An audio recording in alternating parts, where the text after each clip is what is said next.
Nyt mä aloitan punomaan pikkulaukun ekaa kerrosta ja se tehdään tällaisena hakaketjuna. Tähän tein pätkän malliksi, mutta nyt kuitenkin punoon tästä alusta alkaen teille mallina tässä videolla. Ja ensimmäinen pala mulla on tässä sininen ja aloitan punoamisen jälleen korvat edellä. Seuraavaksi punon tuon alaspäin menevän ja se on vaaleanpunainen. Ja punon sen molempien korvien läpi, eli näistä lenkeistä läpi tää hakapala. Klipsu tuonne, ettei tuo ensimmäinen pala karkaa. Seuraava mulla on keltainen.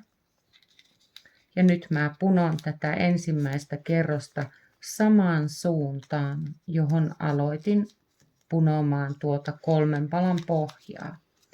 Tämä on tärkeää sen takia, että muuten näitä ei pysty ompelemaan yhteen. Ja aina kun lisään uuden palan, niin teen sen punomalla korvat edellä.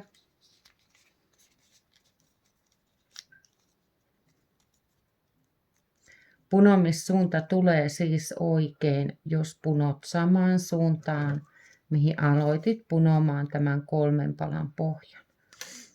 Voit vielä verrata, että onko nämä ommeltavissa yhteen sillä tavalla, että kun ne tulisi ommella tähän asentoon sitten lopullisessa työssä, niin jos katsot näiden palojen sisään, niin toisessa on ikään kuin uloke ja toisessa on kolo.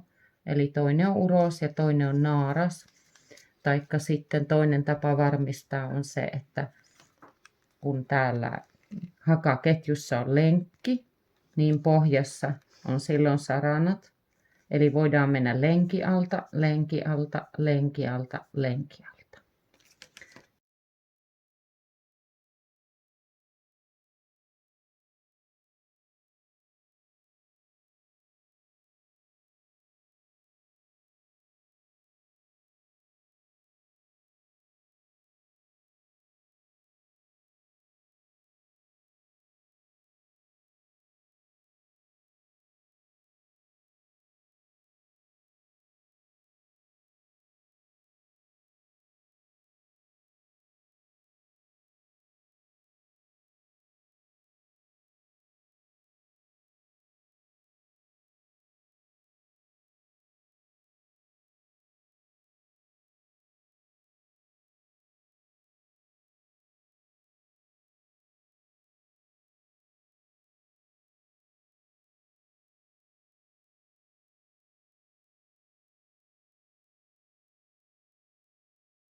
Kun pikkulaukkuun on punottu molemmat kerrokset, tavallinen hakaketjukerros ja sitten se toinen kerros, jossa on 2 taitettua niitä pikkulaukun reunoja varten, sen jälkeen on vuorossa tämä suorareunan punominen.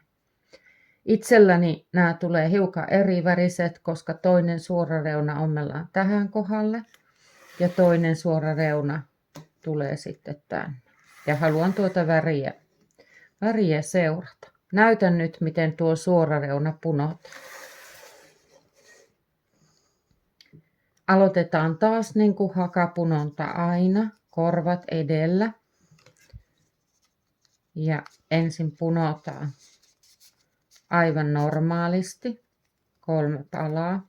Alkuun laitan klipsun, jotta tämä pysyy kiinni.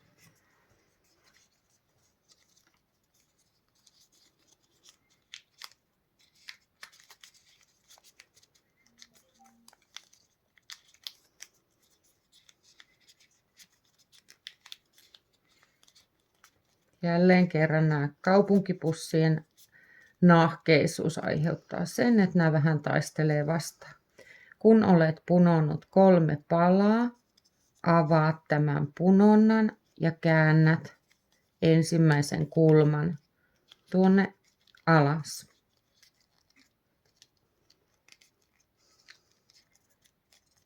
Ja sitten suljet sen punonnan ja kiinnität klipsulla. Ja tämä hakapunonta, suoran reunan punominen etenee sillä tavalla, että punot aina kaksi palaa ja sitten käännät yhden kärjen sisään. Eli punotaan eka pala. Nyt täällä on vielä helmatkin vastassa, mutta kyllä se menee läpi. Minun täytyy saada tämä pala tänne näin päin. Ja punotaan toinen pala.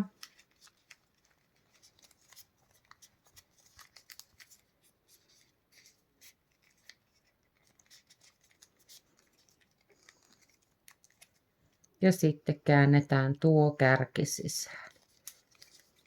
Ja kun avaat vähän sitä punontaa, niin se menee sinne kauniisti ja varmistat, että tuo reuna menee tosissaan sinne sisään asti. Ja tähän tulee suora reuna. Kiinnitetään se klipsulla. Ja sitten jälleen punotaan kaksi palaa.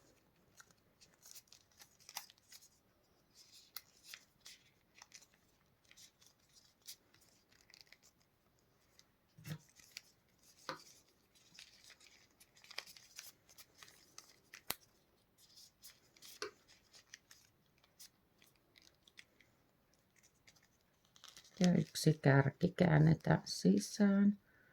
Ja ihan tuota reunaa vasten niin syvälle kun se menee, jotta tämä tulee tasaiseksi ja suoraksi.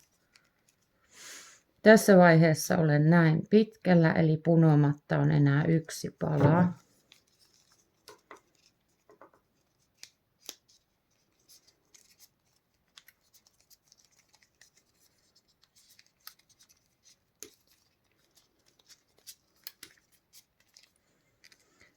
Mikäli tämän viimeisen kärjen kääntäminen tuntuu hankalta ilman, että tässä on palaa, niin voit siihen yhden palan punoa ja sitten sen purkaa pois.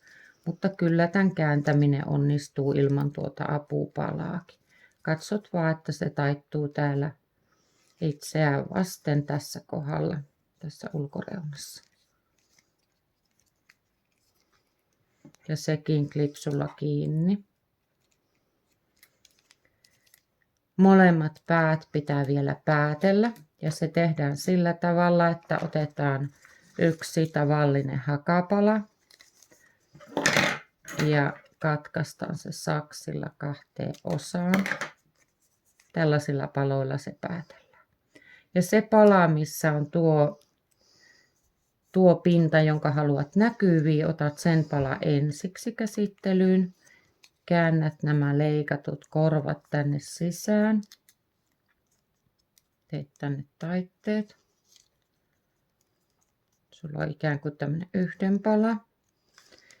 Ja sitten hiukan irrotat noita klipsuja ja viimeistelet ekana tämän pään, jossa on lenkki. Se on siis se pala, minkä teit ihan ensimmäisenä työhösi. Ja tällä tavalla sitten se viimeistellään. Eli pujotellaan tuonne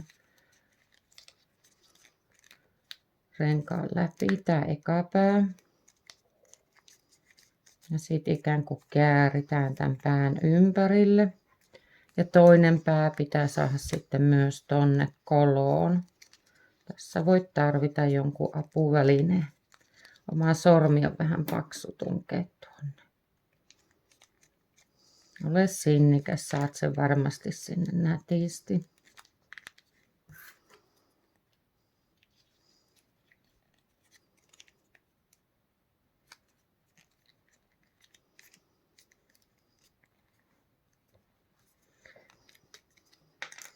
Ja sitten laitetaan klipsu tähän suoraan reunaan takaisin. Tämähän on tarkoitus painua muutaman tunnin tai vaikka yön yli.